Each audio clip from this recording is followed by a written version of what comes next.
Supreme court पहुंचा जोशीमठ का case. मौके पर पहुंचे सीएम पुष्कर सिंह धामी। सीएम को देख रो पड़े लोग। उत्तराखंड के प्राचीन शहर जोशीमठ और आसपास के क्षेत्र में भू धसाव का मामला सुप्रीम कोर्ट पहुंच गया है। ज्योतिषपीठ के जगतगुरु शंकराचार्य स्वामी अविमुक्तेश्वरानंद सरस्वती महाराज ने शनिवार को सुप्रीम कोर्ट में इस संबंध में याचिका दाखिल की है। उन्होंने सुप्रीम कोर्ट से मामले में हस्तक्षेप करने को कहा है और मामले में फौरन कार्रवाई करवाने की गुहार लगाई है। वहीं उत्तराखंड के मुख्यमंत्री पुष्कर सिंह धामी शनिवार को जोशीमठ पहुंचे और हालातों का जायजा लिया। इस दौरान सीएम धामी ने मौके पर जाकर प्रभावितों से बातचीत की और मौके का निरीक्षण भी किया। सीएम ने प्रभावितों को भरोसा दिलाया कि उन्हें सुरक्षित स्थानों पर पहुंचाना सरकार की प्राथमिकता है।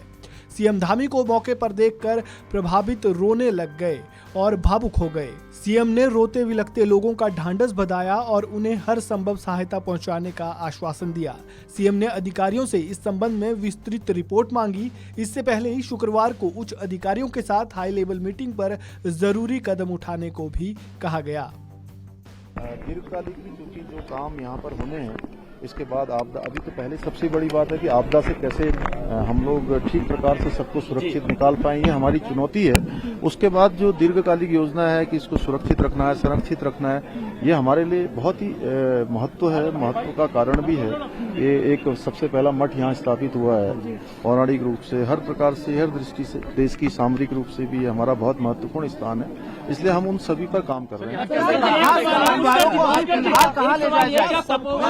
कहाँ ले जाया जाएगा? पुष्कर जी, क्या तपोवन का जो टनल है, लोग उसको जिम्मेदार मान रहे हैं? टनल के बारे में आपका क्या कहना है? टनल है, उसके बारे में आपका क्या कहना है? मैंने कहा है कि अभी ये सब पर कहना बहुत जल्दबाजी होगा और फिलहाल अभी निर्माण कार्य सारे ही रोक दिए गए हैं। सीएम पुष्कर सिंह धामी ने जोशीमठ भू धसाव के कारण डेंजर जोन वाले क्षेत्रों में बने भवनों को तत्काल खाली कराने के निर्देश दिए। नगरपालिका के सर्वे में 561 मकानों को चिन्हित किया गया है। अब तक 38 परिवारों को शिफ्ट किया जा चुका है। सीएम ने इन सभी परिवारों का ध्यान रखने और जरूरी सुविधाओं का इंतजाम करने को कहा।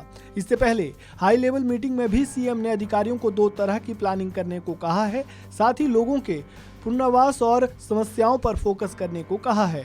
वहीं बीजेपी प्रदेश अध्यक्ष महेंद्र भट्ट ने भी जोशीमठ भू धसाव से हुई क्षति का आंकलन तथा स्थानीय लोगों से बातचीत करने के लिए जोशीमठ पहुंची 14 सदस्य समिति के सदस्यों से हालात की जानकारी ली और कहा कि लोगों को किसी तरह त्वरित लाभ पहुंचाया जाए, इसके लिए समिति की रिपोर्ट पर अमल किया जाएगा। भट्ट ने कहा कि संगठन स्तर पर भी भूमि धसाव वाले स्थल पर पूरी नजर है और लोगों से संवाद कायम है। संगठन की रिपोर्ट में जरूरी सुझावों को मुख्यमंत्री पुष्कर सिंह धामी के साथ साझा किया जाएगा और राहत कार्यों में जुटी एजेंसियों के साथ समन्वय बनाकर कार्य किया जाएगा। भट्ट ने कहा कि सरकार के सभी वैज्ञानिक सर्वेक्षण व श्रेष्ठ तकनीकी उपायों से समस्या के स्थायी समाधान की दिशा में जुटी है। उन्होंने कहा, स्थानीय निवासियों की तकलीफों को लेकर राज्य व केंद्र सरकार पूरी तरह संजीदा है और प्रधानमंत्री कार्यालय पल पल की अपडेट ले रहा है। इस खबर में फिलहाल इतना ही। ताज़ा अपडेट के लिए बने रहें वन इंडिया हिंदी के साथ।